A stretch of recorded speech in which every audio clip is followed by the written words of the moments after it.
The following is a presentation of the Mat Talk Podcast Network. You are now tuned in to the PA Power Podcast, featuring Jeff Upson and Eric Knopsynder. PA Power Wrestling. PA Power Wrestling. Pennsylvania is wrestling. What's going on, wrestling fans? You are now tuned in to the PA Power Podcast. I'm your host, Jeff Upson, joined as always by Eric Knopsynder. And Eric, man, I'm still coming down from yesterday. Man, last night, Penn State, Ohio State, that was a heck of a dual meet. I was at the WPIAA AAA semifinals and finals, and I was going to trek up to State College, but the WPIAA finals went a little bit longer than expected, so I elected to stay and watch at home.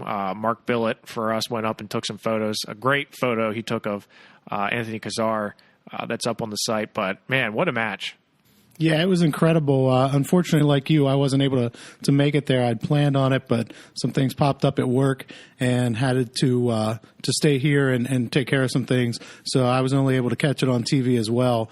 But just an incredible atmosphere, an incredible match. And I can't wait for PA Power's Mason Beckman and Tristan Warner to break down that match because I know they're excited. I was talking to Mason earlier today, and he can't wait to break down this match and all the complexities that went into that match because there was a lot of things that happened there that changed the dynamics of that match. But back to high school wrestling, we're now the state brackets, the dual team brackets are set, so we know which teams are going to be wrestling when and where. They are set, and you can go on PAPowerWrestling.com and you can see all the brackets, the district brackets completed, and the state brackets, the initial brackets. If you click under state rankings, you'll see dual team brackets. Click on those, and it'll take you to a page where you can view all those brackets. But a lot of excitement coming around across the state. You know, nothing too crazy, I would say. From at least from my end, out in the western part of the state. Eric, was there anything crazy going on out your end? No, not too much. One seeds and two seeds winning for the most part, but so definitely some interesting matchups. And it sounded like a pretty good one there where you were at the Whippeals. Yeah, it definitely was. And AAA was a very intense match between Kiski and Kanemak, and we'll get to them shortly. But we're going to go through each of the districts. So we'll start in AA, and we're going to go through each of the districts and the results. Out of District 1, it's actually District 1/12 here, Faith Christian Academy, they came out on top over Bishop McDevitt from District 12. They beat them 50-19, so they advance into the state tournament. If you remember last year, Bishop McDevitt from District 12, they were there, but they got shut out pretty bad in both their matches. So Faith Christian Academy is hoping to do a little bit better than their representative last year did, but they get Saucon Valley first round, so that's going to be a tough task. Yeah, not exactly an easy one coming out there and facing Saucon Valley. And you look at District 2, the winner out of District 2 was Honesdale. They beat Western Wayne 36-27 in the finals. So Honesdale gets a berth into the state tournament. It's first one for them in a while, I believe. Honesdale, though, the benefit that they get, the prize they get, is Reynolds in the first round. So not necessarily where you want to end up in the bracket. You got the number one team in the state, returning state champions in Reynolds. So Honesdale is going to have their hands full coming up in the first round of states against Reynolds. So we switch over to District 3. This one was very interesting. And, you know, I talked to a lot of people across the state in District 3 throughout the year. And I said, you know, who do you like here? And people were saying, well, you know, Bowling Springs, Northern Lebanon, Bishop McDevitt. And you remember Bishop McDevitt, they had a lot of guys out of the lineup for most of the season. Nate Smith, Luke Pippa wasn't in the lineup for quite a number of weeks. And Boiling Springs sort of was up and down this year. But then you had a team like Hamburg. They came on strong. Northern Lebanon. You remember last year, what did we say? If you sleep on Northern Lebanon, stay woke. Yeah, and of course Upper Dauphin as well, which was the 1 seed. Right. So this was kind of a unique bracket here this year. Definitely didn't play out exactly as the seeds went, but no surprise here that Boiling Springs, the 4th seed, mind you, they came away with the championship. So Boiling Springs beats Hamburg in the first round. They beat them 41-25. Hamburg was 19-2 coming into that match, and they had some good wins. Upper Dauphin beats Kennerdale 46-33. So undefeated Upper Dauphin versus undefeated Boiling Springs. Boiling Springs comes away with a 45-20 win. That was a good win for the Bubblers. Yeah, just so consistent in this, too. As you said, 41-25, 45-20, and then, just kind of kept it rolling into the finals. Bishop McDevitt was the 2nd seed. They were 16-1 on the season. They beat Camp Hill in the first round 49-22. And then Northern Lebanon, the Northern Lebanon program there, 17-0. They came into it, but they were only the 3rd seed. Northern Lebanon, of course, is the Cinderella story from last year. They burst into the state finals last year against Reynolds. They beat Bermudian Springs 38-32. That was a good win for them. But then Bishop McDevitt, they take care of business against Northern Lebanon 40-31. So you got Bishop McDevitt, Boiling Springs in a rematch of last year, in which Bishop McDevitt won last year, but Boiling Springs, they do come out on top to remain undefeated at 12-0. They win 43-24 over Bishop McDevitt. But overall, a lot of good action from District 3. Yeah, some really quality teams. I mean, you look at the records there. As you said, Upper Dauphin went into it undefeated. Boiling Springs was undefeated. Bishop McDevitt had 1 loss. Northern Lebanon undefeated. So a lot of quality there. Yeah, overall, I'm impressed with District 3 and AA this year. As we said last year, it was just a fluky experience to watch Northern Lebanon just storm through and get some upsets, which was a great experience for them, and watching them do that. But you look at the champion, Boiling Springs, they are in to the first round of the state tournament, and they await the winner between Huntington and Greenville.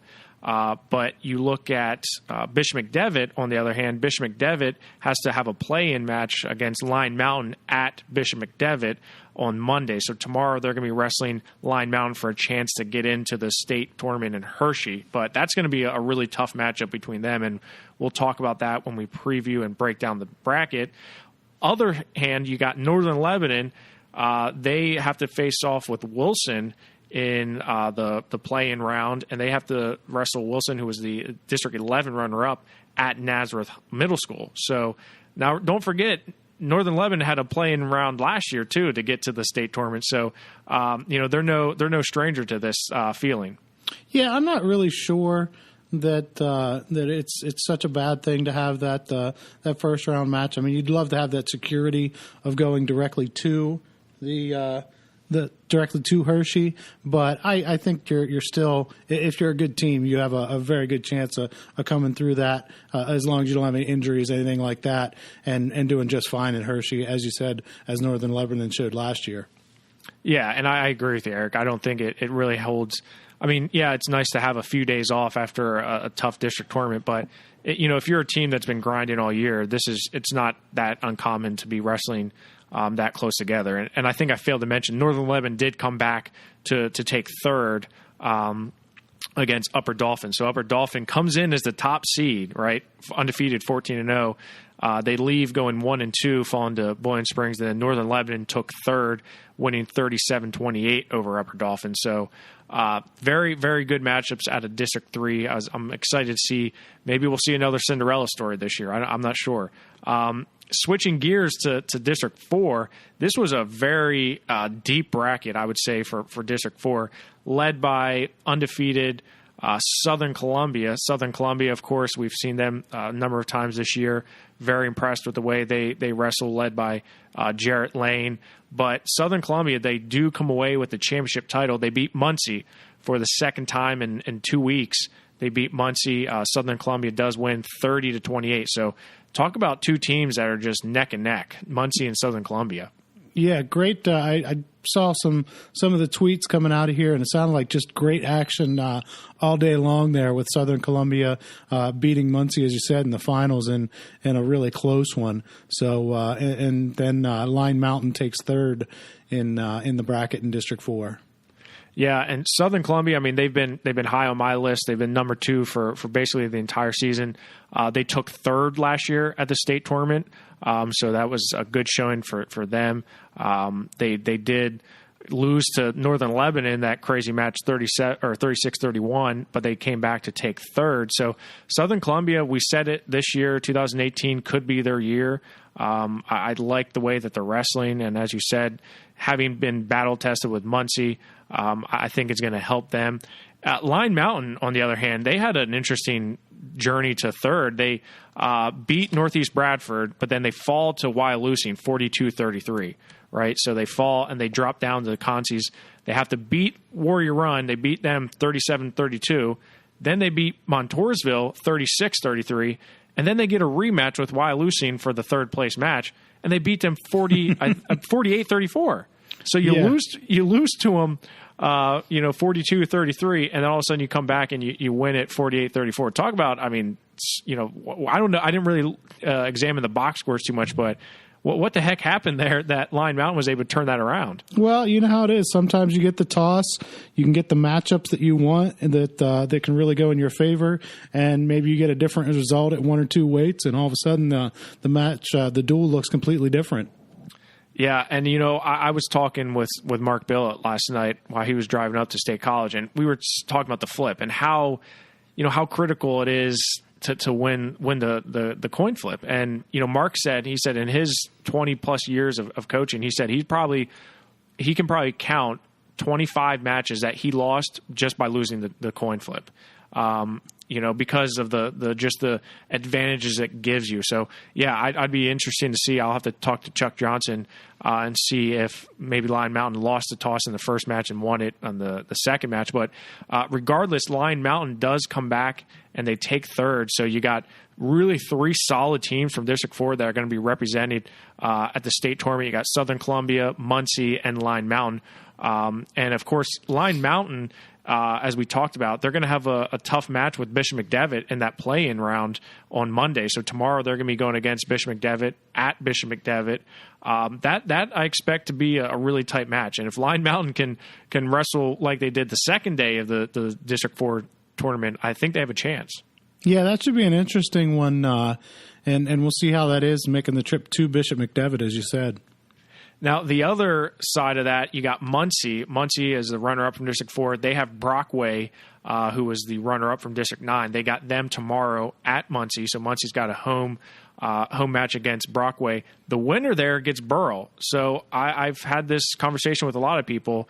If Muncie beats Brockway and you got Muncie and Burrell, that's a heck of a first-round matchup. Right? I agree with you, Eric. I think that's a heck of a matchup here. And don't forget, Line Mountain was the District 4 runner-up last year, okay? So Line Mountain beats College Sport in the play-in round, and then Line Mountain beats Burrell 31-29. Burrell always draws these tough District 4 runner-up teams.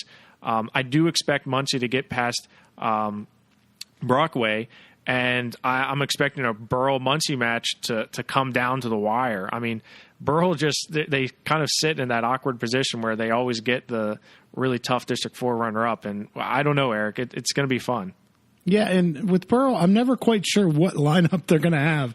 They have so many quality guys, but it seems like sometimes they're just kind of in and out of the lineup. So I'm never sure exactly what you're going to see out of them, who's going to be where. But definitely some upper-end talent there and a lot of depth. So it should be interesting. Yeah, and Line Mountain last year, they burst into the semifinals. So you had your District 4 runner-up. They beat Counter Sport, then Burrell, who was the champion, and then they beat Saucon Valley in a crazy match in the quarterfinals. So Line Mountain's battle-tested. Burrell, I think it's, obviously they're battle-tested going to the ultimate duels. So I do expect Muncie and Burrell to be another. That's going to be one you're going to want to see. I would not miss that match in the first round. So the champion from District 4, Southern Columbia, they are in the first round, and they await the winner between Harbor Creek and McGuffey. So they're on the bottom half of the bracket, but they've got. I would look at it and say it's the harder. It's the more deep side of the bracket because you got Southern Columbia, you got Brookville, who's 9-1, but then you got Chestnut Ridge, who's 5-1. You got Derry, who's 7-2, and then you got Boiling Springs, who's 3-1. So I would say the bottom half, whoever comes out of there is going to really need to earn it. Yeah, not that anything's set in stone, obviously, but you figure Reynolds is going to be favored to come out of that top bracket. But as you said, and I would probably lean towards Southern Columbia, like you said, as the number 2 ranked team in the bottom. But yeah, they could have a tough path there with possibly Brookville in the second round and Boiling Springs or Chestnut Ridge in the semifinal. So yeah, definitely not an easy path for that bottom bracket. Yeah, I agree with you, Eric. And, last year they wrestled Harbor Creek in that round. Harbor Creek beat Derry last year, and Southern Columbia was able to come away with a 41-21 victory. But then they lost to the third-place team out of District 3, Northern Lebanon. So Southern Columbia was on that bottom half last year, and I think a lot of people expected them to be in the finals last year, but that didn't happen. And, it's time will tell to see where it falls this year. District 5, Eric, that was where you were at, and give us a little bit of an update and who came out on top in District 5. Not much of a surprise here. I think everybody pretty much knew that Chestnut Ridge was the class of the district, won their 6th title in a row by fairly lopsided score, 67-12 in the semifinals over Northern Bedford, and then 63-12 over North Star in the championship match. So Chestnut Ridge looking pretty solid. It's been a little while since we've been on the podcast, and I don't think we had talked about it before. Chestnut Ridge suffered a blow. Caden Cassidy is out for the season with a hand injury. Had to have surgery, I believe, on his hand. So he is not going to be in the lineup for Chestnut Ridge at all. So that's a blow whenever you lose a guy that was a third-place finisher last year at Bishop McCourt and expected to come in and really do big things for Chestnut Ridge, and just an unfortunate situation there. But Chestnut Ridge still a really strong lineup, with led by Justin McCoy and Jared McGill and some of those guys, and a lot of quality depth there that they can kind of move around. But their nemesis historically in the dual meet championships has been Boiling Springs. Boiling Springs, the Bubblers, man. Yeah, we'll see. Chestnut Ridge would first have to get past Derry, which is 7-2. But yeah, there's quite a likelihood that we'll see that familiar match of Chestnut Ridge, Boiling Springs in the quarterfinals, and that hasn't gone well for Chestnut Ridge in the past. I swear, Eric, they've wrestled Boiling Springs the last 4 years at the state tournament, I think. I mean, I don't think they did last year, did they? I think last year was the break. Before that, it was just like every year they'd get knocked off by Boiling Springs. You're right. Last year, they lost to Bishop McDevitt. So they lost to Bishop McDevitt, then bounced down, and they lost to Southern Columbia. So you're right. They didn't wrestle last year, but historically they've gone back and forth, and I know Rod Wright is looking at this and saying, man, this is a good matchup for us. But as you said, Chestnut Ridge had no issues claiming their 6th straight District 5 title. They beat Northern Bedford 67-12, and then take care of business against North Star 63-12. So definitely a strong showing for Chestnut Ridge. One sad note to come out of that final match, Chestnut Ridge wrestled North Star, and one of the North Star wrestlers, Keaton Furry, who was a state qualifier a couple years ago, just picked up his 100th win.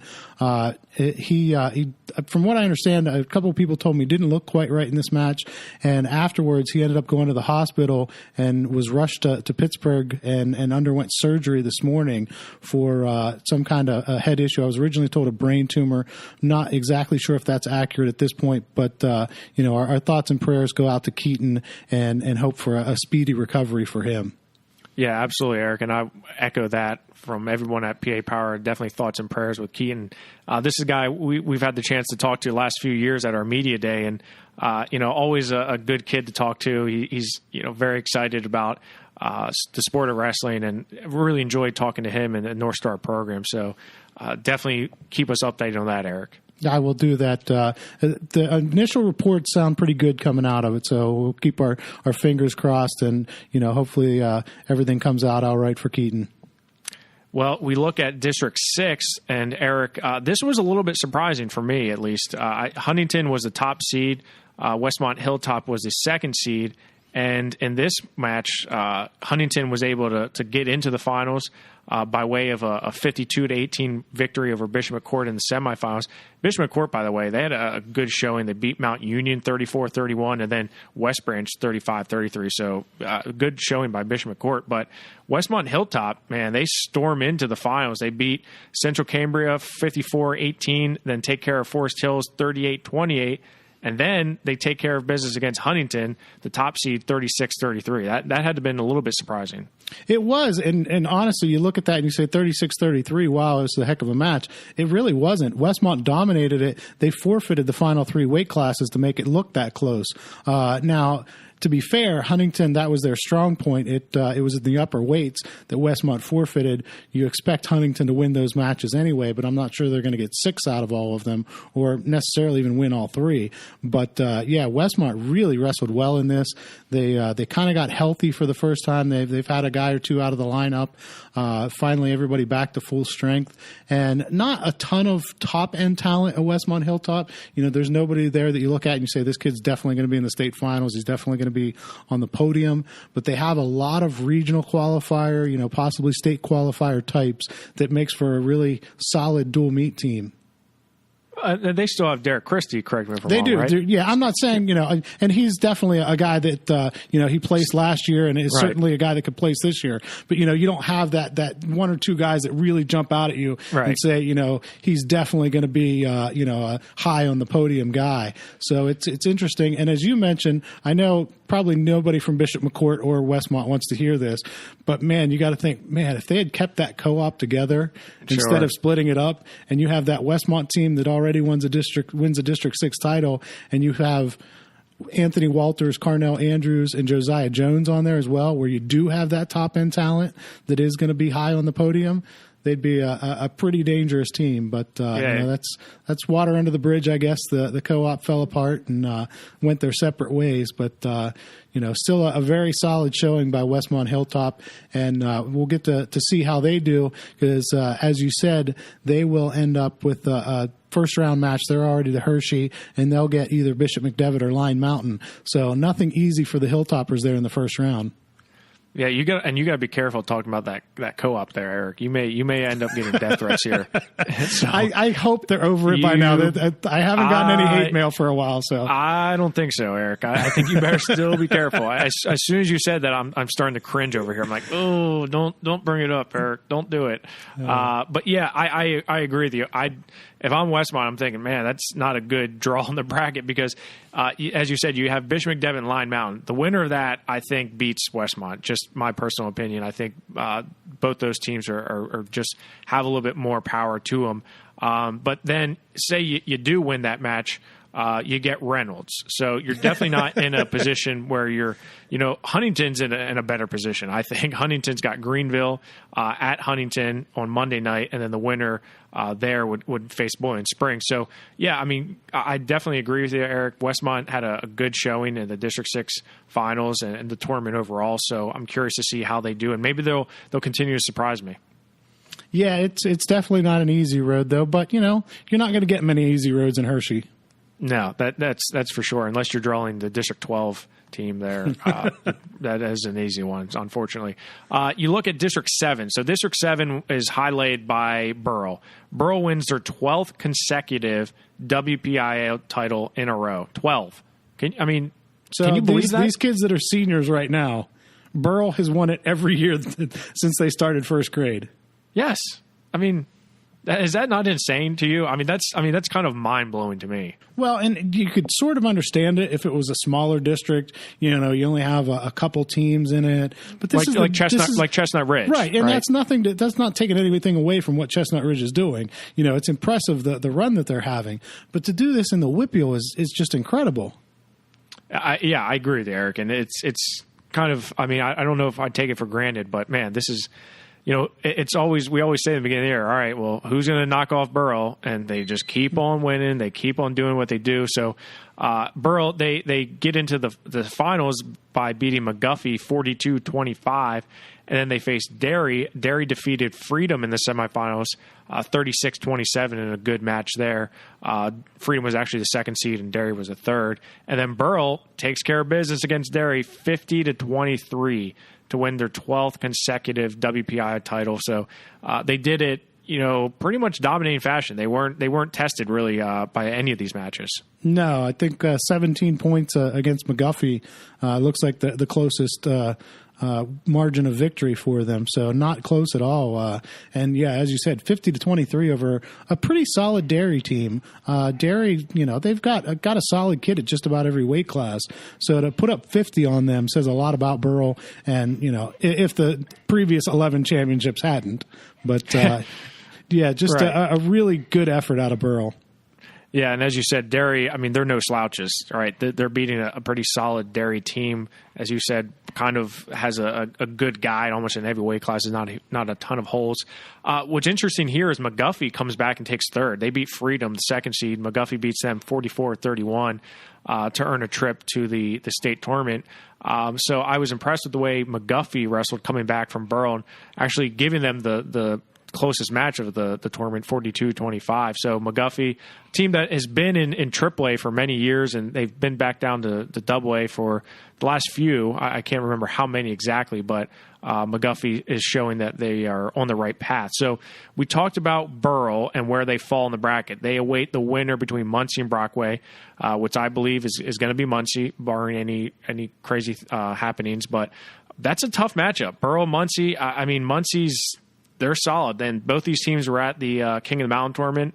I'm not sure if there was a lot of head-to-head actions. Both teams have a little bit of different lineups than they did back in December, but this is going to come down the wire, in my opinion.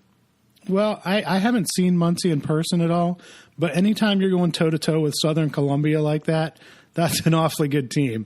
I've seen Burrell at a couple tournaments, and as I said, I'm never sure exactly where everybody's going to be in the lineup. I would probably have to lean towards Muncie here to knock off the 12-time WPIAA champion Burrell Buccaneers. Yeah, and it's crazy to say that because it's Burrell's always seems like they're always fighting to get some respect on the state level, right? They have the respect on the WPIAA level. That's no question about it. But, the state level, I know Josh Shields is his goal is to come home from Hershey with some medals. So I'm not gonna put that past them that they're able to do that. So you look at Derry, as we talked about, they're going to have Chestnut Ridge. So tough draw for them. But a lot of good matchups there. Both these teams were at the POWERADE tournament. I believe we did see some head-to-head matches between those two teams. And as you said, Derry, that's not an easy out for Chestnut Ridge. They're going to be tested in that match. Yeah, it'll be, I would envision this as probably a lot of close wins. I don't see a lot of bonus points for Chestnut Ridge, but I would see them probably winning, 8 matches with a lot of those being just regular decisions or maybe a major.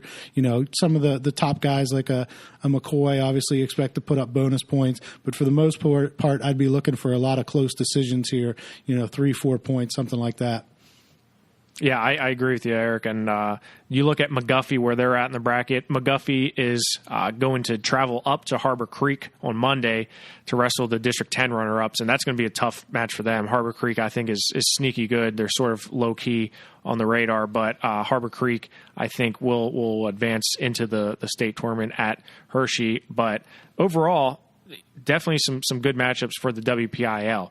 Now, we move up to District 9. This was a district that was pretty much dominated. It's similar to Burrell. Brookville has historically, and I'm curious to know, I'm going to have to do some research on this, how many years in a row Brookville has won the title of District 9, because that's got to be up there, would you say? It seems like it's pretty much a given that it's going to be Brookville. Actually, here I Googled it really quickly. Looks like that is their 5th straight for Brookville. Only the 5th. Okay, I was expecting maybe upwards of 10, but Brookville, their 5th straight, did it in pretty much dominating fashion, beating Port Allegheny 60-10, and then taking care of Brockway 51-18. So Brookville, of course, a team that a few years ago was a state champions. Last year they come in sort of favored on the bottom half of that bracket, but they were upset by Northern Lebanon, but they come back and take fourth. So they are returning medalists from the state tournament, taking fourth. And Brookville, you can't sleep on them. One of their only losses is to Reynolds in the finals of the Ultimate Duels. So I like the way that Brookville wrestles, and I think they're just a solid team from top to bottom. And you look at the bracket here, man. You look at Northern Lebanon is sneaky. They're right there against Wilson, and if Northern Lebanon comes through, you got to be thinking these guys. Most of these guys that were on that team last year against Northern Lebanon know that taste of defeat to Northern Lebanon that they felt 29-27. This could be a good rematch if these two see each other. Yeah, what a path that Brookville has to face to contend, right? So you could get Northern Lebanon, last year's state runners-up, in the first round. Then most likely Southern Columbia, this year's number 2 ranked team, in the quarterfinals. And then if you get past that, you've got probably either Boiling Springs and Chestnut Ridge. And then if you manage to run the table, probably Reynolds waiting for you in the final. So, if they're going to win it, they're going to have to earn it. That's for sure. We're going to see Xavier Molinar and Tyler Cook pretty much bandage up from foot to head there, and Dave Klepfer is going to be he's going to have a few gray hairs, I think, by the end of this, if that's the case. But Brookville, I think, is definitely a strong team as always. So I'm curious to see how they do. Brockway, as we mentioned, they're going to face Muncie. That's a tall task for them. They're going to have to go to Muncie for that in the play-in match. So unfortunately, I don't see Brockway making it to the state tournament. Switching gears to District 10. District 10, obviously, we talked about them throughout, and that's Reynolds. Reynolds had no serious issues getting their championship, and Reynolds defeats Harbor Creek in the finals 46-21. So I'm going to have to ask Don Schaefer from Reynolds how many in a row this has been for Reynolds. They've won a ton in a row. The tradition there is just incredible. I mean, every year Reynolds is a threat to win a state title, it seems. Yeah, always a threat. Not just to win the district, but to win a state title, always. Of course, you got Greenville in there. Greenville's done a lot of good things over the last 10-plus years. Harbor Creek is a program that I think is on the rise for sure. So Greenville does come back and take third. Harbor Creek beat them 39-34. So I like the way that those two teams are also wrestling in addition to Reynolds. So you look at the bracket and where they fall. As we talked about, Reynolds, I guess you could say, is on the quote-unquote easier side of the bracket. They're going to get Honesdale in the first round, so they know who their opponent is on Thursday is Honesdale. But if they win that, they're going to have the winners. They're either going to have Westmont Hilltop, Bishop McDevitt, or Line Mountain. So I definitely think the Reynolds Raiders are sitting in a good position in the top half of the bracket. Well, it's made easier by the fact that Reynolds doesn't have to wrestle Reynolds. So they're always going to be on the easier side of the bracket. Yeah, that's a good way of looking at it. Harbor, as we talked about, Harbor Creek, the runner-up, I think they will get through to Hershey, beating McGuffey, and then they're going to have an interesting matchup with Southern Columbia. I mean, don't get me wrong, Harbor Creek is, they're not a bad program. Last year they lost to Southern Columbia in that first round match, 41-21. So they have some experience down there, and then they lost to Brookville. So they did go 1-2. They beat Derry last year. So expect somewhat of the same in 2018 for Harbor Creek. And you look at Greenville. This is a team that, as we said, was battled Reynolds tough and battled Harbor Creek tough. They're going to have Huntington. So Huntington's coming off that tough loss to Westmont Hilltop in the finals of District 6. Can Greenville surprise some people and take out Huntington to get to Hershey? Well, I don't know a ton about Greenville's lightweights, but their upper weights are really good. So you're going to see some of those guys hit some of the top guys from Huntington versus some of the top guys from Greenville, and I would lean towards Greenville in those matches. So, I think that they win those big-time matchups. If they can win some of the ones with the lesser-known guys, they should be in pretty good shape with Huntington. Yeah, I think that's a good matchup for them down low, and I think maybe just having those heavier guys going head to head, and whoever wins those swing matches, it's really theirs for the taking. And then they're going to have Boiling Springs. The winner of that match has Boiling Springs. So definitely an interesting sort of a matchup there for those teams. We look at District 11. District 11 was highlighted by the fact that Saucon Valley continues to do what Saucon Valley does, and that was pretty much dominate. So much like we've talked about with some other teams, Saucon Valley beat Wilson in the finals 57-20. Wilson won against Northwestern Lehigh in the semifinals 37-36 on criteria. So Wilson squeaked in to that finals match, but then Saucon Valley just dominated them 57-20. Saucon Valley, I feel like every year they come into the state tournament, they have like 24-0 records. Like I feel like every year they come in, there's some ridiculous numbers. And they're set up nice. They got Faith Christian Academy out of District 1. They're going to have them in the first round. But, you look at where they are, they could have Muncie or Burrell or Brockway, but I think it's going to be Muncie and Burrell. That's a tough matchup for Saucon Valley. I'm not sure there. Who do you like coming out of the top there? Yeah, I don't know. I would lean towards Muncie. I mean, I wouldn't be surprised if it is Muncie. But I think if you're going to look at it, rankings wise, we have Muncie, Saucon, and Burrell in that order. Mm-hmm. So, of course, we don't want to say, well, our rankings are crap. Or we're going to go with Brockway. Screw it. Well, and, the rankings don't always. Since you're ranking all the teams in the state, you can't say, "Oh, well, Muncie matches up better with Burrell than they do with Saucon Valley." Right. You just have to look at it and say, "Okay, who's a better dual meet team?" So you look at the matchups though. Saucon Valley solid throughout their lineup. Muncie same way. Not a lot of holes in their lineup. So if those two do end up meeting in the quarterfinals, I think it's going to be a heck of a match between these two. But I wouldn't be surprised to see Saucon Valley come through either. I mean, I wouldn't sleep on them at all. Yeah, it's going to be fun. That's why this is so great to go see all these dual meet teams matching up. And as we said, a coin toss a lot of times can determine who wins a close match. So, even though we think we know who's going to win, you win that coin toss, and all of a sudden the underdog gets the matchups that they want, and they're in the driver's seat. Yeah, and unfortunately that sometimes is the case, that winning that flip is so important and so critical. We've seen that year after year. You look at District 11 runner-up Wilson. Wilson area is going to have Northern Lebanon in a play-in match, and that is going to be at Nazareth Middle School on Monday night. So Northern Lebanon, Wilson are going to do battle there, and the winner gets Brookville. Not really sure what to make of Wilson. They've sort of had some guys in and out of the lineup. They have some of their tougher guys like Marquise Bradford. They have John Consorti. They have some guys that are big name guys, but can they put it all together? And are all of them going to show up and wrestle? So Northern Lebanon, you got to like the way that they wrestle. We saw what they did last year, so could be a good matchup there in the bottom half. Yeah, I would lean towards Northern Lebanon there. That whole bottom bracket though, man, that's going to be fun. Yeah. I mean, seriously, whoever comes out of there, they're going to be battled.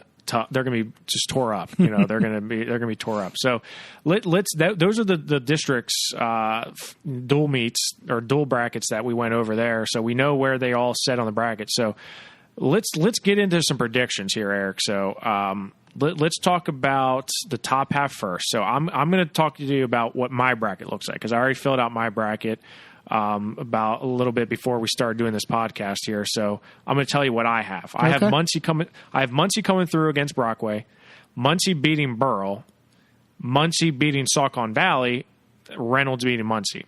So I have Saucon Valley beating Faith Christian, Saucon Valley and Muncie going at it in the quarterfinals with Muncie winning.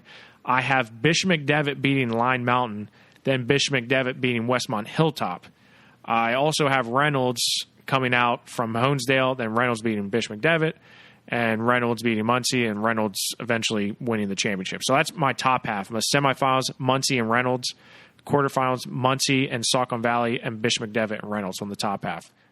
Thoughts on that? It's really sad, but I can't argue with you too much there.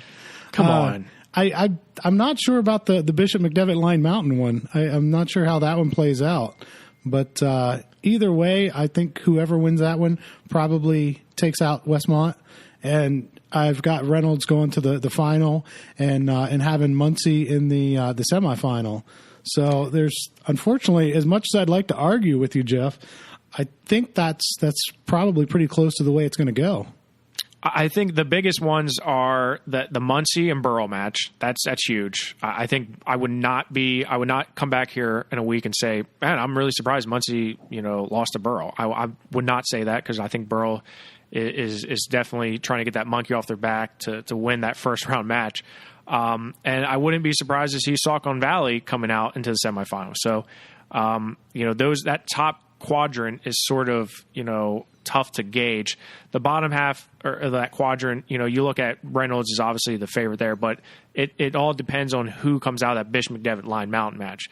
The reason I like Bishop McDevitt is the fact that Line Mountain's got to travel down to Bishop McDevitt and wrestle at Bishop McDevitt. So I'd like to give a little bit of advantage to the home team there. So that's the only reason why I'm going. You can flip a coin. I think it's going to be pretty close. So, but regardless, Reynolds, I think, comes out of there. So going down to the bottom half of the bracket here, Eric, which we said was just absolutely brutal.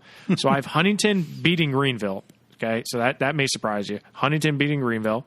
I have Wilson beating Northern Lebanon. I'm sorry, Rusty Wallace. I don't like to pick against Northern Lebanon, but maybe this will mean that they win. Harbor Creek beating McGuffey. Then I have Boiling Springs beating Huntington, Chestnut Ridge beating Derry, Brookville beating Wilson, Southern Columbia beating Harbor Creek. So these quarterfinals are just, regardless of if those are right or wrong, they're going to be hammer matchups. So you got Boiling Springs, Chestnut Ridge, historically a rival match between these two, and then Brookville and Southern Columbia. Are you kidding me? I mean, those two quarterfinal matches are just freaking tough. Yeah, I'm going to go a little bit different than you here, especially in the Monday matches. I'm going to go with Greenville over Huntington and Northern Lebanon over Wilson. Like you, I'll go with Harbor Creek over McGuffey. And then, unfortunately, we end up very similar again by the time we get to the quarterfinals. I'm going to go with, I think I got history. I should know better, but I think I'm going to take Chestnut Ridge over Boiling Springs this year. Good for them to finally get it done. And even without Caden Cassidy, they're still a really good team. And we saw some of their guys. Like Kai Burkett. Right, Kai Burkett really coming on. Where did he come from? Well, I knew about him. I mean, he's Aaron's brother, so you kind of wondered, how good he was going to be. He was kind of undersized, and he's starting to grow into that 106 a little bit. Probably still a little small for it, but the talent is in the bloodline there. So there was definitely opportunity for him to have a high ceiling.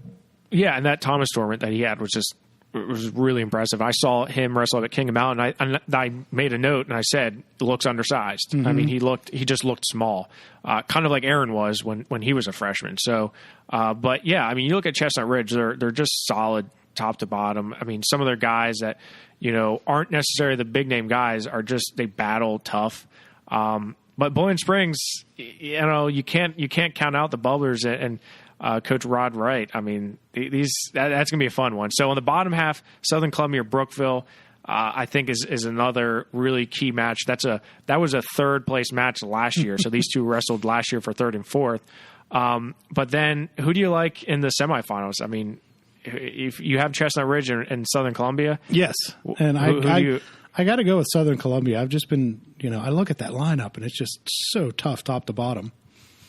Yeah, I really want to argue with you about stuff. Maybe in AAA we will, but yeah, I think you're right. Southern Columbia, as much as I like these other programs like Chestnut Ridge, Brookville, and Boiling Springs, and I think it's going to be tough. I think Southern Columbia is just going to have a little bit more gas left in the tank at that point. But then you see Reynolds, and Reynolds, they live in the state finals. I mean, they just made it a point where and Mason Beckman's going to love this, but I mean, Reynolds is just, them wrestling in the state finals is like, any other team just going to like a Saturday scrimmage. Like they're so cool, calm, and collective. And, Coach Coach Casey Taylor gets his guys, so hyped up to the point where it's like, guys, we belong here. We live here in the final. So how can you not pick Reynolds? Yeah, they've just looked so good. And you talk about a complete lineup, top to bottom. Just so many studs in that lineup. It's really hard to go against Reynolds there.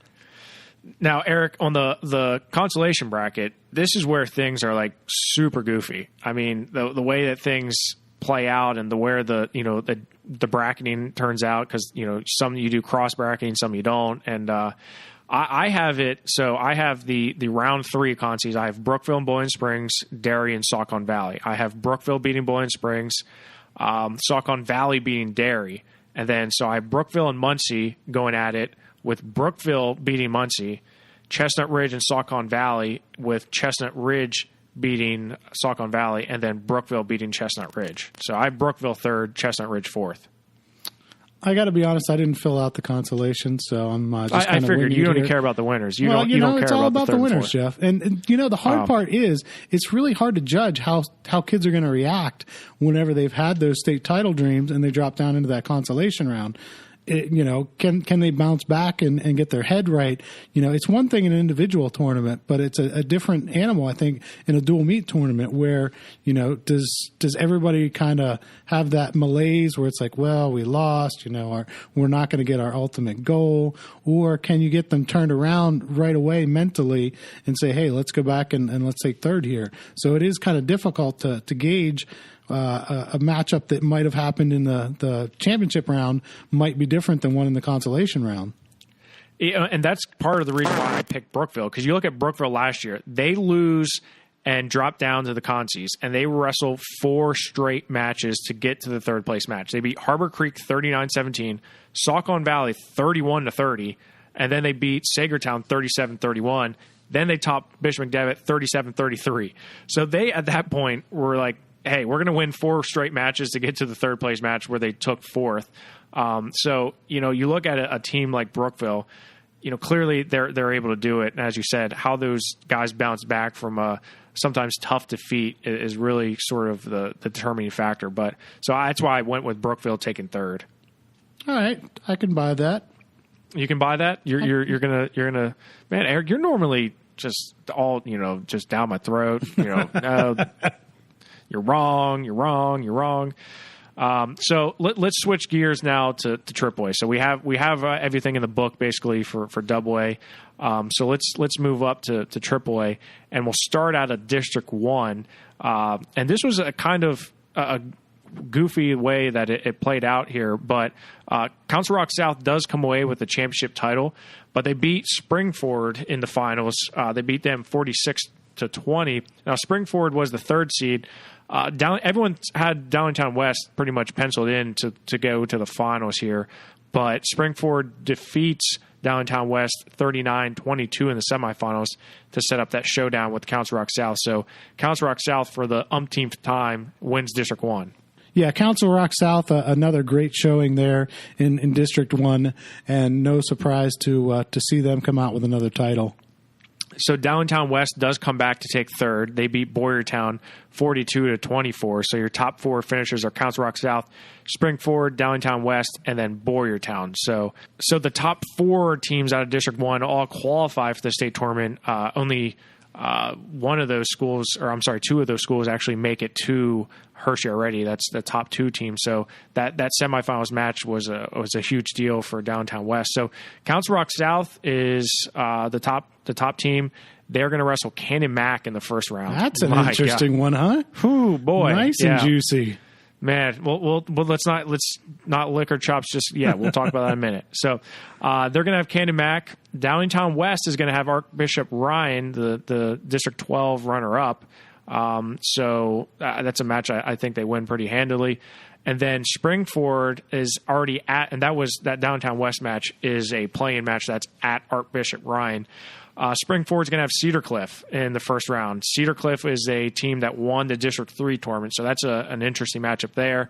And then you look at the 4th team out of District 1 is Boyertown. They're going to have Central Dauphin at Central Dauphin. So all 4 teams are going to have really tough first-round matches. So not really a good draw for anyone out of District 1. They're all, other than Archbishop Ryan, I think that's a pretty much shoe-in for Downtown West. But District 1's got a tough draw here. Yeah, that's not good. You win your district and your ward is Cannon Mac. Right. Like here you go. It's not like it's a bad district. I mean, you're winning a good district and still a really tough draw. And as you said, you also get Boyertown going to Central Dauphin for the play-in.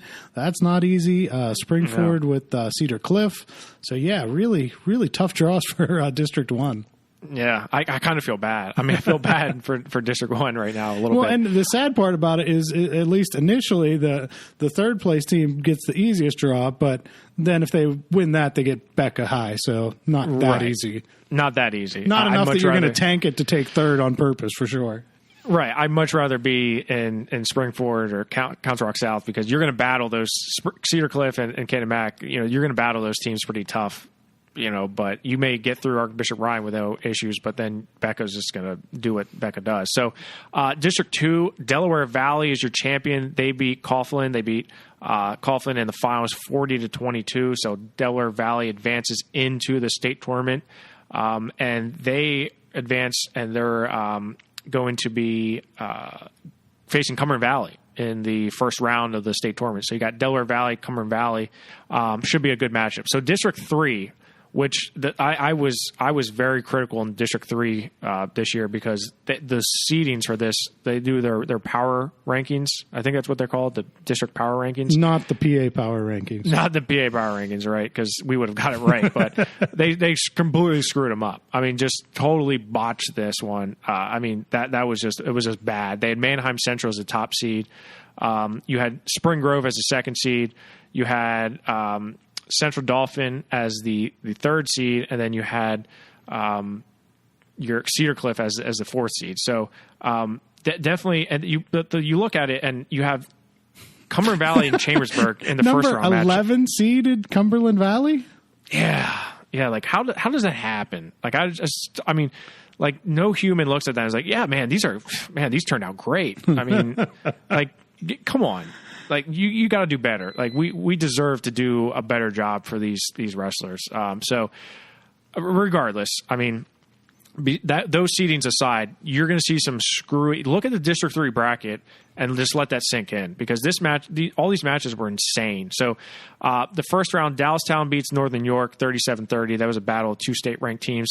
And then Dallastown beats Manheim Central 31-30, the top seed. So you got 9 beating 8 and then 9 beating 1. Cedar Cliff beats Exeter. New Oxford beats Garden Spot. Then Cedar Cliff takes care of New Oxford 28-27. Number 4 beats number 5 28-27. Then Cedar Cliff beats Dallastown on criteria 36-35 to get to the final. So, I mean, really, you got the fourth and the ninth in the semifinals on the top half. Cedar Cliff gets through to the final. So Cedar Cliff won all their matches by a total of, let's see, they won 45-24 over Exeter, but then they won by 1 point over New Oxford, 1 point over Dallastown, and 1 point over Cumberland Valley in the finals. So, well, and the Dallastown was on criteria. So if you want to argue, you could even say they, tied that one and won it on criteria, not even by an extra point. So basically, they won 3 matches by 2 points. Right. Yeah, right. So kind of screwed up. Definitely a little screwed up bracket here. Spring Grove, who was undefeated, they came in to the semifinals. They beat Penn Manor. Then they beat Gettysburg, so they're 22-0. And then they faced Cumberland Valley. So and on the bottom quadrant, and this was at Central Dauphin, which the fact that you have Central Dauphin and Cumberland Valley in the same quadrant is beyond me. That just doesn't make any sense. I mean, I know I'm biased being a Central Dauphin guy, but regardless, that's just wrong. So Central Dauphin beats Lampeter Strasburg easily, 64-3. Then Cumberland Valley has a tough match with Chambersburg, who somehow is the 6th seed, and Cumberland Valley is the 11th seed. Because that makes so much sense. Cumberland Valley beats Chambersburg 37-20, setting up a huge match, a rivalry match between these two programs. And it's in it's in Central Dauphin's home gym, which that's unfair to Cumber Valley, I think. And but the Cumber Valley does come away with a win, 32-30.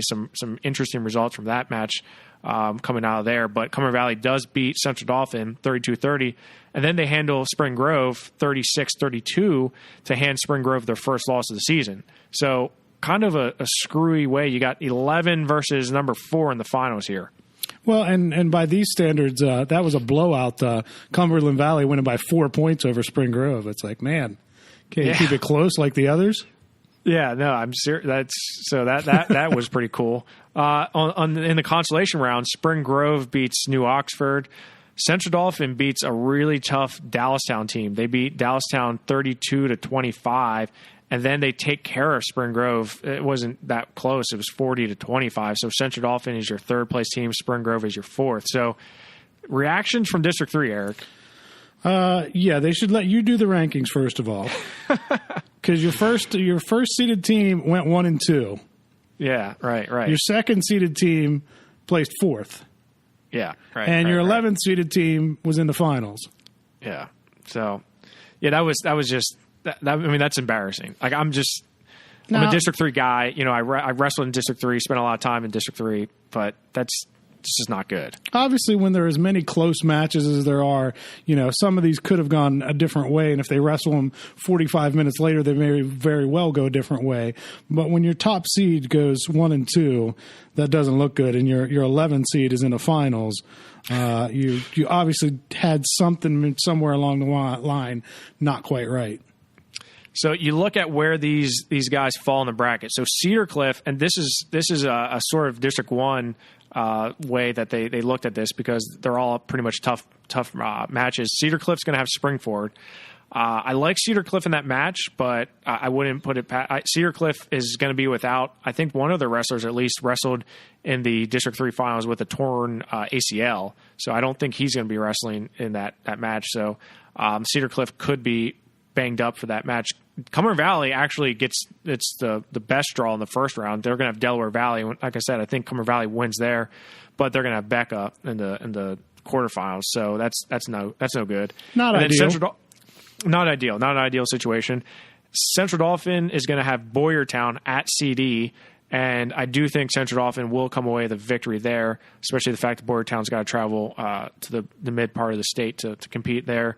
And then Spring Grove's going to have Nazareth. Kind of an interesting matchup, though. That's at Nazareth. Spring Grove is solid pretty much from 13 or 20 to 52-60, so they're pretty solid throughout. But they could. This could be an interesting match. I don't want to. I mean, it'll probably end up being a blowout for Nazareth, but I think if things go it depends on where the match starts. It's interesting if you're a Nazareth fan. Maybe not so much if you're a Spring Grove fan. Okay, that's fair. That's fair. So you look at that, and District 3, like District 1, has a lot of tough draws. So that it's going to be fun to see. I don't think any 4 of those schools are going to advance too far into the bracket. Let's switch gears to another thing that makes so much logical sense when we clump together District 4 and District 9 into the same region. So District 4 and District 9, because they're so close to each other in the state, they wrestle in a combined district tournament, and Shikellamy comes away with the championship title here. So District 4, District 9 combined, and you got Du Bois, who I thought was probably going to be the winners here. Du Bois beat Seal and Grove 52-21, but then Shikellamy, after beating Clearfield, they win 48-25 over Clearfield. They take care of Du Bois 37-31 to advance into the state tournament. That's a big win for Shikellamy. Yeah, that's surprising. We saw Du Bois, obviously some standouts we saw at Powerade, and that does surprise me a little bit to see Shikellamy beat them. So Shikellamy is rewarded by getting Cathedral Prep in the first round. So that's obviously not a ideal draw for them. But if we could get on a tangent, if we talk about the District 4, District 9 combo there, that just grinds my gears, man. I get it, but I know what you're saying, but there's so few teams. What do you do with them? I mean, do you lump them in with District 6? Yeah. You redraw the regions is what you do. The problem isn't just districts or regions, the problem that you have, and I see this in all the different sports, working at a newspaper, how it breaks down, is there are so many big schools in the eastern half of the state and so many smaller schools in the western half of the state. So like in Johnstown here, we're clearly in the western half of the state, but we end up with teams in the basketball playoffs or football going into the eastern half because they're a small school, and there are not enough teams in the eastern half of the state that are small schools. So they have to make these really weird combinations of districts and regions to try to balance out the numbers. I agree with you, Eric, but I mean, doesn't it make more logical sense to put maybe District 4 with District 2, where they're next to each other, and maybe District 9 with District 10? I mean, that... Or District 9, I mean, District 9 and District 6 wouldn't be an awful, but you still do get, I mean, Mifflin County be going a long way to match up with a District 9 school. I agree, but, I mean, Shikellamy and Du Bois, I mean, those aren't next door neighbors. I mean, you probably might as well fly. Yeah. Okay. Well, let's not get on that because I'll get heated and it won't be pretty. So let's switch to District 6. So as we talked about District 6 here, this was much like District 3. This was an insane bracket. This was just, you had three teams here that were pretty much the ones to beat. You had Baldio area, who had some solid wins throughout the season. They were the top seed. Central Mountain was second, and Mifflin County was third. So in that match between Mifflin County and Central Mountain, Mifflin County wins on criteria. So Mifflin County beats Central Mountain. They lost to them, I believe, twice. I know they lost to them at least once a week earlier, but they come back and they beat Central Mountain on criteria. And then to top it off, they beat Baldigo area in the finals 36-33. So Mifflin County, a team that had some struggles this year, but they put things together at the right time. Like I said, they lose to Central Mountain twice, and then they beat them when it matters. Yeah, great day for Mifflin County. I know we got some tweets about that. I think some people were really surprised by that, to see Mifflin County come out of there as the third seed. But good showing by them. So Mifflin County will be the only team from District 6 advancing to the state tournament, and they have a bye into Hershey, and they await the winner between Nazareth and Spring Grove. So either one of those teams is going to give them fits. I think it'll likely be Nazareth, but Nazareth, I think, will probably get the better of them, despite Mifflin County being on a roll right now. So be very interesting to see there, but I think 11-2 with Nazareth is pretty good. Yeah, that's a tough draw for Mifflin County.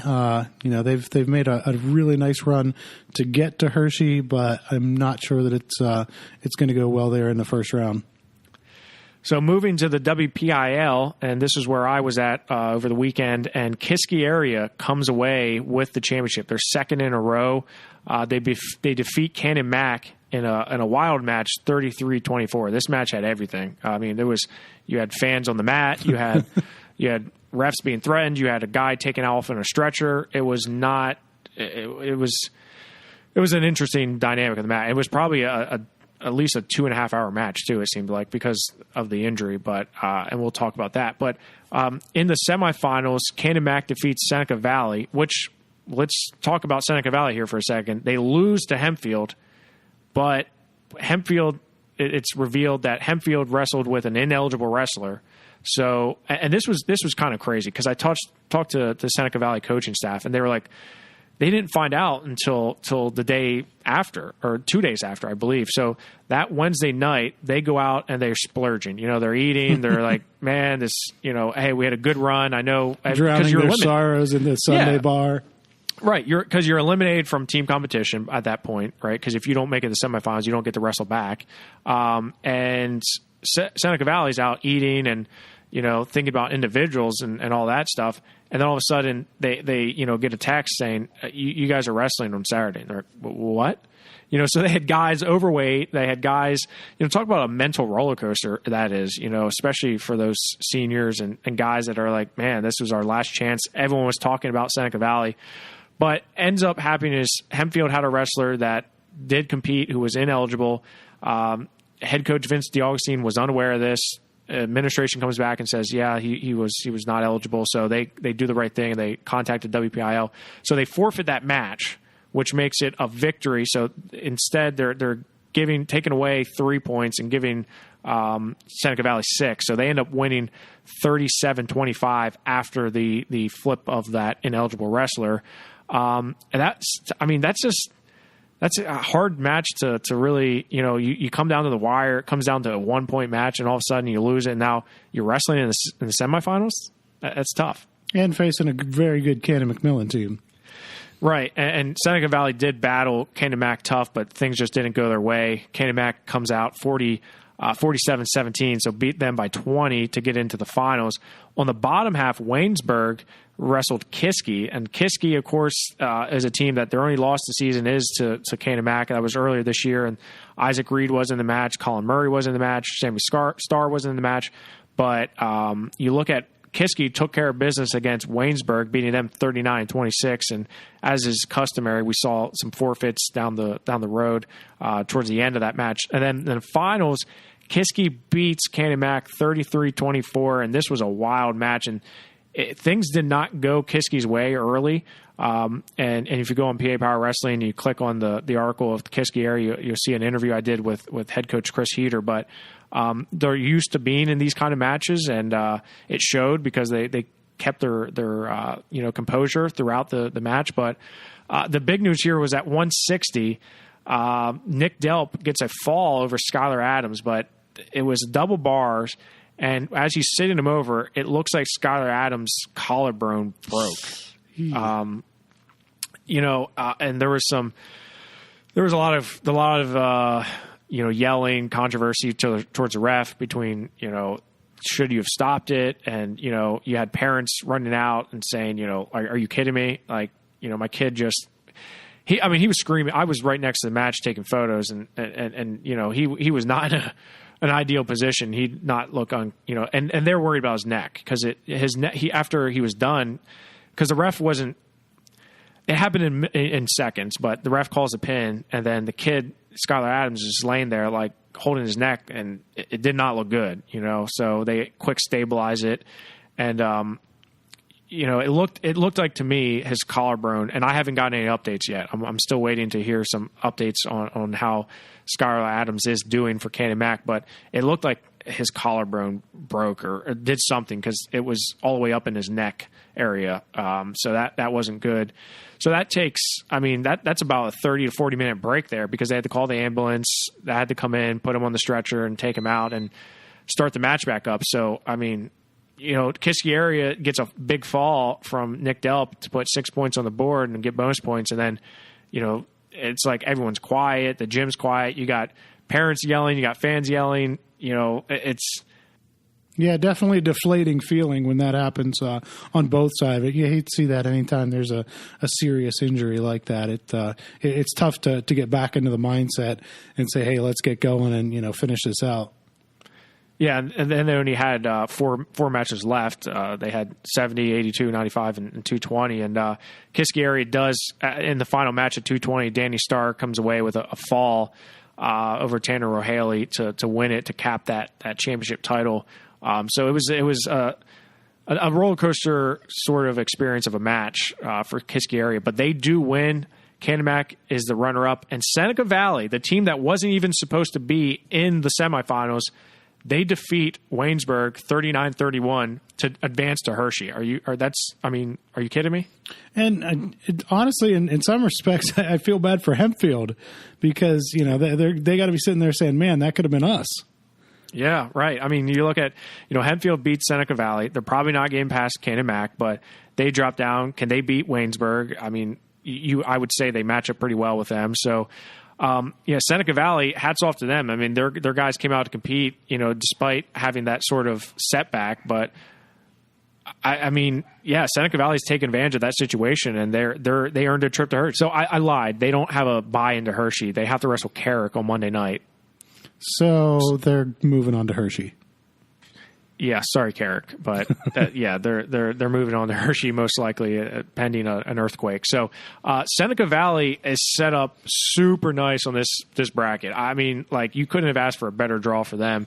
They get Carrick in that playing round, and they're going to get Archbishop Wood from District 12, the District 12 champion. I don't see much of an issue there. I pretty much pencil in Seneca Valley to get to quarterfinals. I mean, that is an easy route in my opinion. You get Carrick, who's not very good, and Archbishop Wood, who's not terrible, but Seneca Valley just, I think, is going to be too much for them. And then you potentially, you're going to have the winner between Cedar Cliff and Springford, which I think they could probably beat either one of those teams too. So, I mean, Seneca Valley, they're sitting in a nice position if you ask me. Honestly, the third seed or the third place team out of the WPIAL has an easier path than 1 or 2. Because if you're Cannon Mac, the runner-up, you've got Council Rock South in the first round, which isn't an easy match. And if you win that, probably Cathedral Prep. So 2 pretty difficult matches there. If you're Kiski, you have probably Central Dauphin in the first round. And then if you win that, probably Nazareth. Yeah, I mean, it's tough draw for the second place team here. Cannon Mac and Council Rock South. I do think Cannon Mac wins that match, but that's a match that we've seen happen before. That happened last year, in fact, with Council Rock South coming away with a championship, with a win there. So that obviously is going to play in their mind. Council Rock South beat them 30-29 last year in a wild match. So that's got to be on their mind from last year. Can Cannon Mac avoid being defeated by Council Rock South? But as you said, Seneca Valley is sitting nice there. Kiski area is most likely going to have Central Dauphin. I think Kiski's, also you can argue is sitting pretty nice there on the bottom half of the bracket as well. So. Yeah, but even so, in the quarterfinals, you'll likely have Nazareth, which certainly isn't an easy draw. I mean, I think Seneca Valley has the best of the 3. Yeah, no, you're right. I mean, in terms of, I just think Kiski, do they make it to the semifinals? I think they're going. I think they're going to make it to the finals. So before we start previewing that, let's finish out the rest of the districts. District 10, Cathedral Prep just dominates this. They beat McDowell 68-9, and then they take care of General McLean 76-0. 76-0 in the district finals. Yeah, we're just going to go ahead and post a shutout in the final. Yeah, I mean, why not? Go ahead. So Cathedral Prep, they're real. They're peaking at the right time. They're going to get Shikellamy in that first round match. They get the winner then, if they win against Shikellamy, which I think they will, they're going to have the winner between Council Rock South and Cannon Mac, a huge matchup, depending on who gets out of there. So District 10 has a tough draw in that sense. Moving up to District 11, it's business as usual for Bethlehem Catholic. Now, this is a Bethlehem Catholic team that was shut out by Wyoming Seminary, 56-0, and they come in and just take care of business. I mean, Bethlehem Catholic and Nazareth were in the finals of the state tournament last year, and in the finals of District 11 this year, Bethlehem Catholic wins 43-12 over Nazareth. You got to like Bethlehem Catholic right now. Yeah, and as you said, you alluded to that loss to Wyoming Seminary, and that just baffles me that the difference between the PIAA, which I've always grown up following and is obviously so well respected, and then to see the beatdown that Wyoming Seminary put on them, just incredible. But getting back to the point here, yeah, Bethlehem Catholic definitely a solid tournament here. Rolling to the District 11 title, as you said, a pretty good beatdown on Nazareth. They were able to do that last year, and then we saw it reversed in the state finals. But this is a much bigger deficit to reverse for Nazareth to try to repeat last year's success. Right. Yeah. Last year, Nazareth does, come back and win after losing in District 11 finals to win the state title. And like you said, that was a much closer match last year. This year, 43-12. It's, that's a lot of making up to do. But hey, look at Lyon Mountain. Look what they did. They can, they turned around a pretty big victory against Wyalusing. But looking at Bethlehem Catholic, they're the favorites in my opinion. You look at where they end up on the bracket. They're going to get the winner between Downingtown West and Archbishop Ryan, which I don't think is going to be an issue. Then the winner between Delaware Valley and Cumberland Valley. Again, I don't see that being an issue. The toughest match they're going to face before the finals is in the semifinals against, I think, either Council Rock South, Cannon Mac, Cathedral Prep. So that's a good potentially 1 and 2, because right now in the rankings, Bethlehem Catholic's 1 and Cathedral Prep's 2. So we could see that in the semifinals. Who do you like there? I like Becca. I mean, I think that they're poised, and they got Dylan Murphy back in the lineup. Dylan Murphy at 113 has been a critical addition to their lineup. So them being healthy, I think, is trouble for everybody else. So you look at District 11 bracket, the third place team was Liberty. Liberty had a tough road to get there. They beat Blue Mountain 60-13, then lost to Nazareth 36-19, but then Liberty beats Easton 39-20, and then Northampton 30-18. So Liberty, not a bad showing for them to come away with a third place finish. And, I'm interested to see how both, Nazareth and Bethlehem Catholic will compete. But, I've had a lot of people say this is, man, why doesn't District 3 get a third team? I mean, because it's, historically, year after year, you had like teams like Northampton sitting at home. I think if Liberty's here, they would make a lot of noise, in my opinion. Yeah, and I mean, the answer to that question of why don't they get a third is it all comes down to numbers, right? It's not a quality-based formula for how many teams are getting in. It's a quantity-based situation. Sure. Which is why we end up with 2 teams from District 12 in the state tournament. Which is, again, why you should be doing the rankings, Jeff.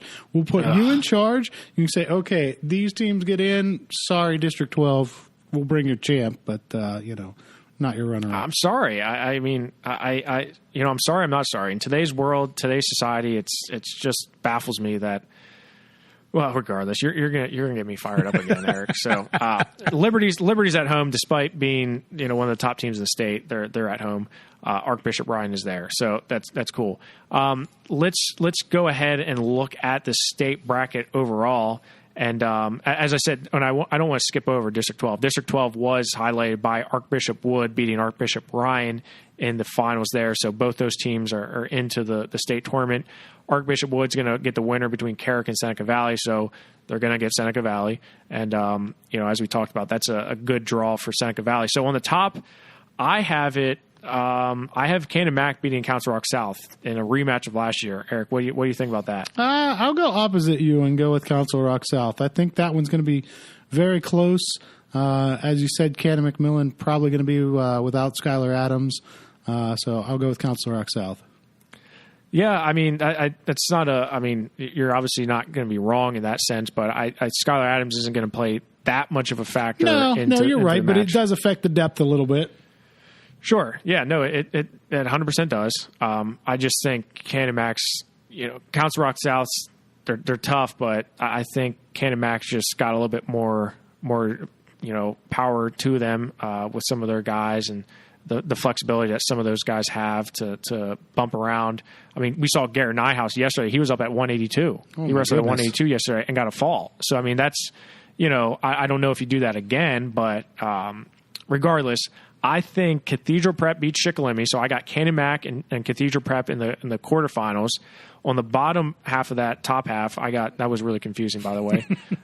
Bethlehem Catholic beating Downingtown West, and then Bethlehem Catholic beating Cumber Valley. So the quarterfinals on the top half: Cannon Mac, Cathedral Prep, Bethlehem Catholic, Cumber Valley. In the semifinals, I have Cathedral Prep going against Bethlehem Catholic, with Bethlehem Catholic winning. Thoughts on that? Pretty similar there. Actually, I think other than the top one there with Council Rock and South and Cannon Mac, I think we're pretty much the same. I would have Cathedral Prep coming out into the semifinal and then losing to Bethlehem Catholic, which shouldn't have too difficult a road with Downingtown West and Cumberland Valley. Yeah, I unfortunately agree with you there, Eric. And on the bottom half of the bracket, I have Central Dauphin beating Boyertown, Nazareth beating Spring Grove, Seneca Valley beating Carrick.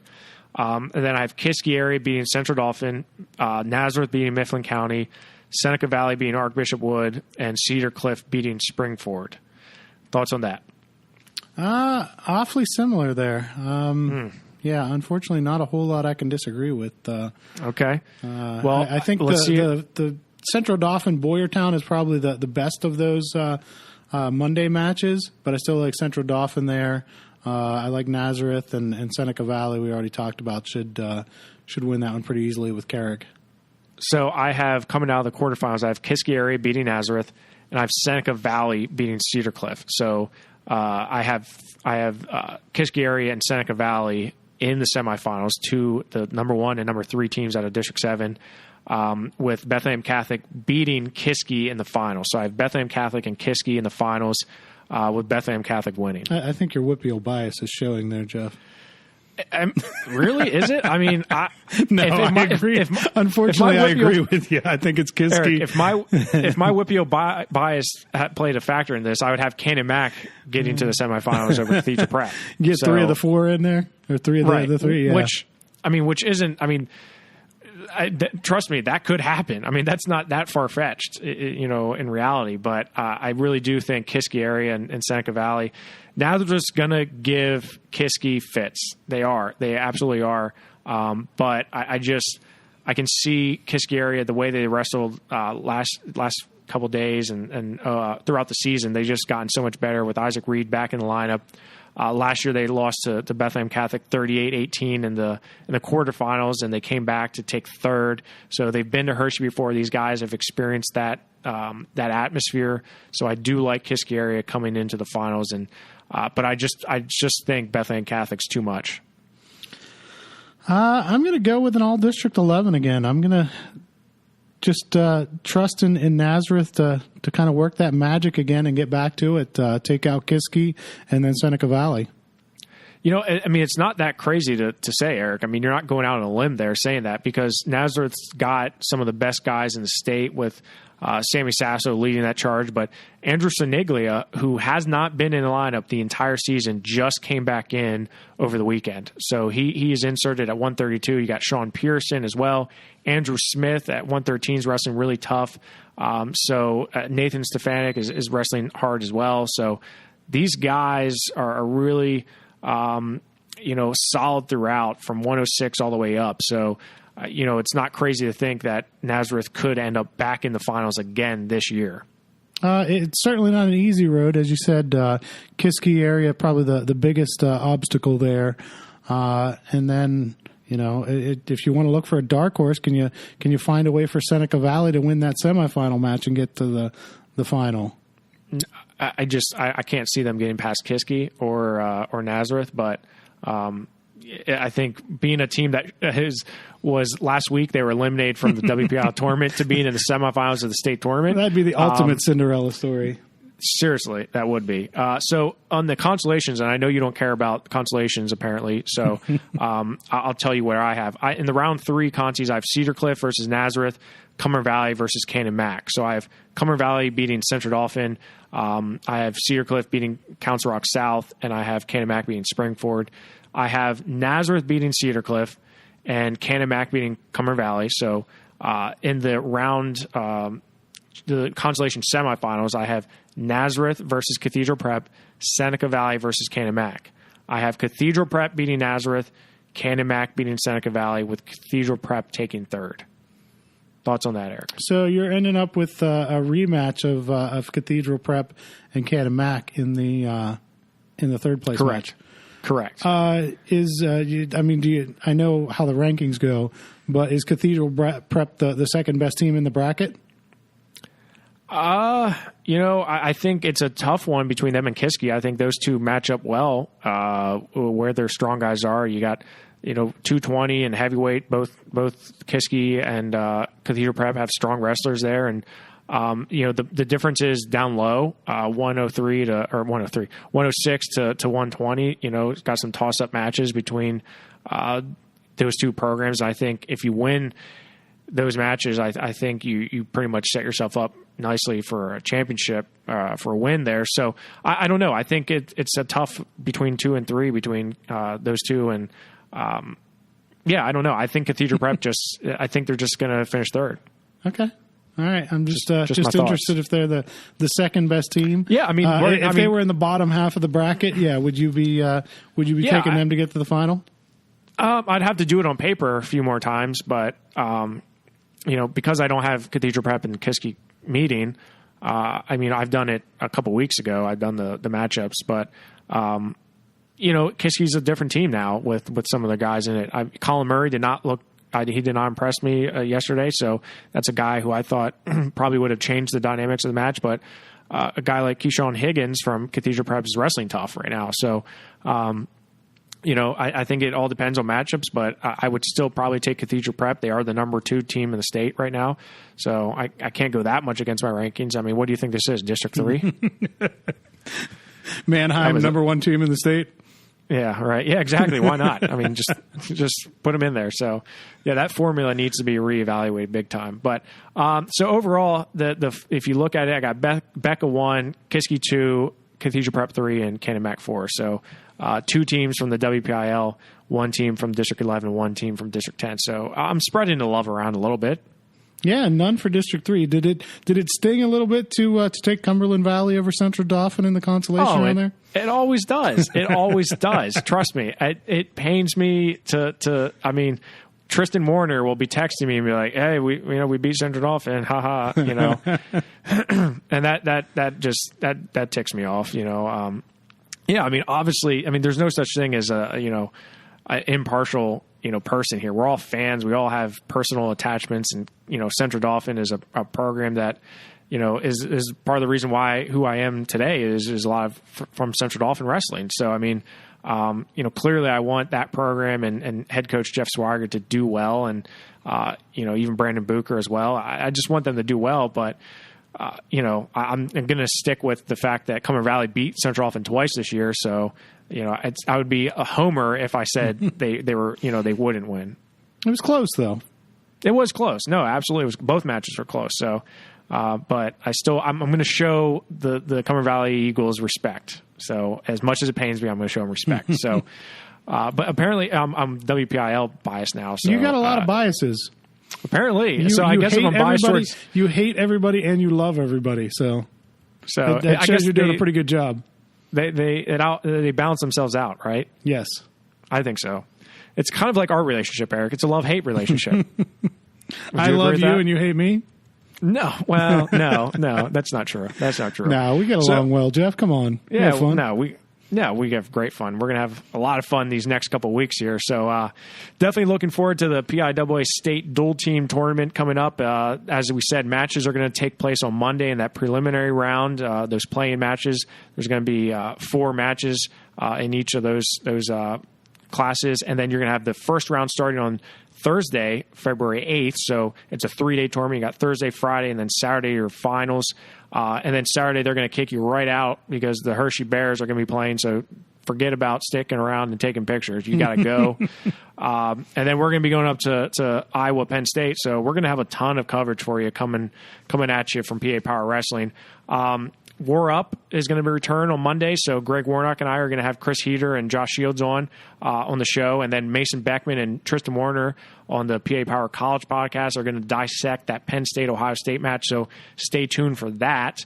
We're going to have team rankings coming out, updated team rankings going into the state tournament. We'll also have individual rankings because we didn't talk a lot about individual matchups, Eric, but there were some individual upsets and some guys that impressed me, so it should be interesting to see where these rankings end up individually. In other words, what you're saying is you're not going to be sleeping for the next couple of weeks. I'm not sleeping for the next couple of weeks. I'm starting to get a cold, so that's not good. And I was out in the cold for a very long time on Friday because the vice president decided to come to Pittsburgh, so I was stuck dealing with that. And I'm going to be fully invested in wrestling this week. So that's where I'm at right now. So as always, stay tuned in to PAPowerWrestling.com for all your wrestling needs. We're going to have a whole bunch of rankings coming at you in addition to some previews for the state tournament. Follow us on Twitter at PAPowerWrestle. Give our podcast a listen to, our other shows, our War Up show and our college podcast. Be sure to check them out and subscribe to that on iTunes. And until next time, we'll talk to you soon, wrestling fans.